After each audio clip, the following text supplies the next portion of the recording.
Assalamu alaikum. So in this video we are going to discuss about the neuronal action potential. So as you can see in this diagram, ठीक है, सबसे पहले अगर आप देखें तो पॉइंट 1 के ऊपर उन्होंने लिखा है रेस्टिंग पोटेंशियल. ठीक है, तो यहाँ पर क्या है कि membrane potential resting membrane potential पे है and the resting membrane potential for the neuron is -75.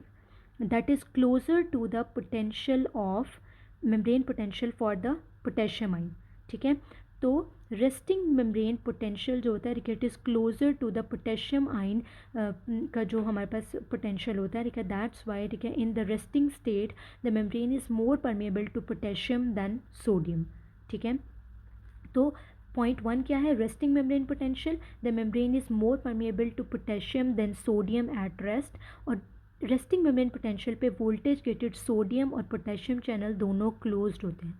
ठीक है, अगर right side of the screen पे हम देखें, ठीक है, तो हमारे पास क्या है कि ये हमारे पास बने हुए हैं वोल्टेज गेटेड सोडियम चैनल और वोल्टेज गेटेड पोटेशियम चैनल. ठीक है, this is extra cellular environment and this is intra cellular environment.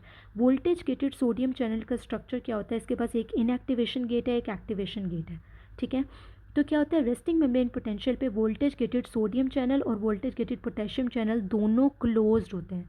ठीक है, फिर क्या होता है कि जैसे ही मेम्ब्रेन डीपोलराइजेशन कैसे होती है कि जो सोडियम का एक्टिवेशन गेट होता है वो ओपन होता है. अगर आप 2 वाली डायग्राम में देखें तो ये वाला एक्टिवेशन गेट था, ये यहाँ क्लोज्ड है.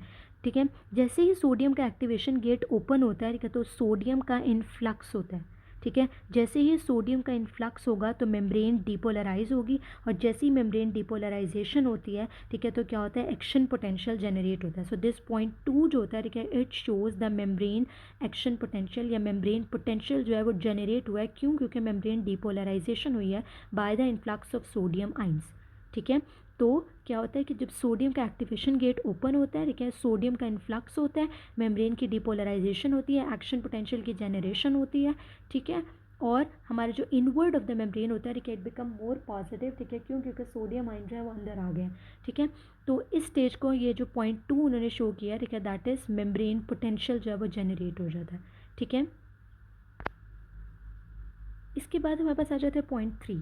ठीक है, पॉइंट 3 के पे क्या होता है, हमारे पास मेम्ब्रेन की रीपोलराइजेशन होती है. रीपोलराइजेशन ऑफ मेम्ब्रेन कैसे होती है कि जो सोडियम का जो इनएक्टिवेशन गेट होता है वो क्लोज हो जाता है. This was inactivation gate. Point 2 पे वो ओपन था जब मेम्ब्रेन डिपोलराइज हुई. फिर क्या हुआ, सोडियम इनएक्टिवेशन गेट जो है वो क्लोज हो गया. ठीक है, जब पीक पे पहुंचता है, पीक पोटेंशियल होता है, मेम्ब्रेन पोटेंशियल पीक पे पहुंचता है तो सोडियम का इनएक्टिवेशन गेट क्लोज हो जाता है.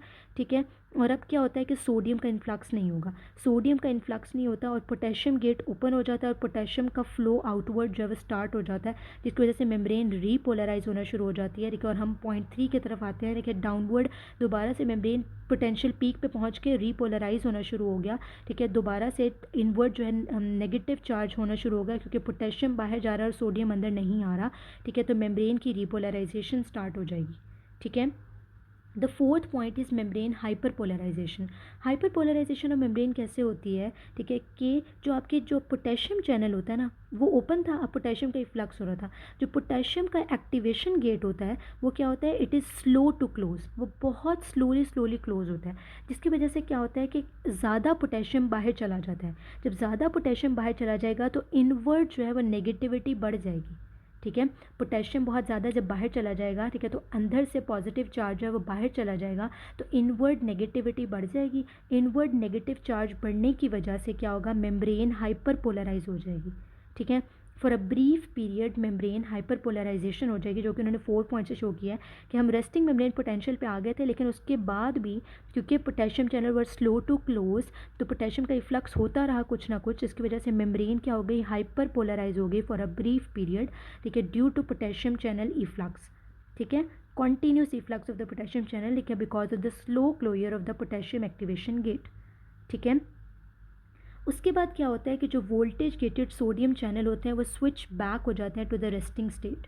ठीक है, वोल्टेज गेटेड सोडियम चैनल और पोटेशियम चैनल दोनों क्या हो गए, रेस्टिंग स्टेट में आ गए.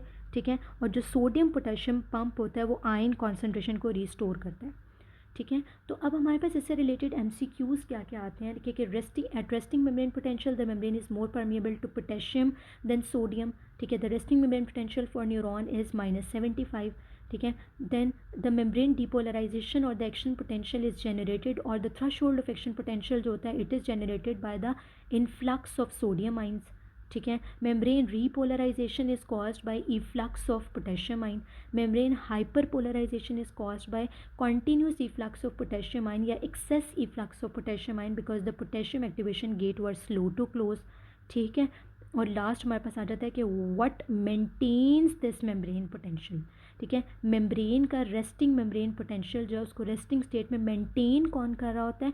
Sodium potassium ATPase pump. ठीक है. जब सोडियम चैनल भी क्लोज हो गए, पोटेशियम चैनल भी क्लोज हो गए, मेम्ब्रेन जो थी वो अपनी रेस्टिंग स्टेट में आ गई, तो उस रेस्टिंग फेज को मेंटेन कौन कर रहा होता है? ठीक है. कौन? Sodium potassium ATPase pump. वो क्या करता है? वो वापस आयन कॉन्सेंट्रेशन को रिस्टोर करता है ताकि दोबारा से एक्शन पोटेंशियल जो है वो जनरेट हो सके. ठीक है. So this is about the action potential in the neuron. ठीक है.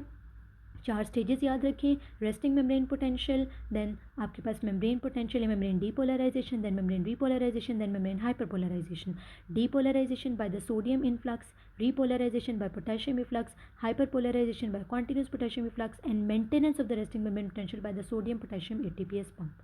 So this is all about the neuronal action potential. I hope this will make your concept clear. Thank you very much.